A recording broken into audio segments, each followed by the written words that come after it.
Okay, Brian, I finally got your CPI back up on the bench. I apologize for the delay, but I think I mentioned almost all of these radios that come in for service need these little trimmer controls. They become very intermittent because of the plastic construction. That plastic fatigues at 50 years of age, go figure. And they're extremely tough to get. They're not just used in the CPIs, they're used in lots of 70s vintage electronics that used transistor logic. That's TTL.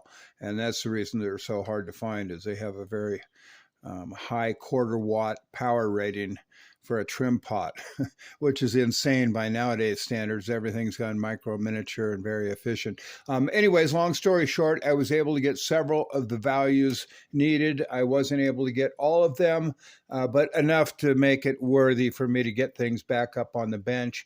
And I pretty much figured your radio needed these, and I confirmed that just moving the trim pots around, I could see them dropping in and out, very normal. But I found another problem just now as I'm getting ready to, put some new parts in and run a couple tests. And look at this. Now I've got a 10-watt slug in the bird watt meter, and I haven't adjusted anything. It's showing about 3 watts, a little over 3 watts. Now look at this. This is a non-conductive probe. Look at that. So I found another intermittency, and this is another problem that is fairly common on these CPIs, although not so much in this area. Normally I find it over in this area, and that's these RCA jacks. And it's not so much these interconnecting cables.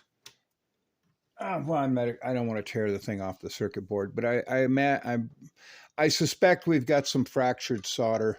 Anyways, as mentioned, I see this fairly often, enough to make me just automatically go through and reflow all the solder on all of these interconnects. And then while doing that, I'll be checking other things. But as previously mentioned, Mike's Radio Repair just did a wonderful job using the best quality components money can buy, the same ones I use. His level of workmanship is par excellent.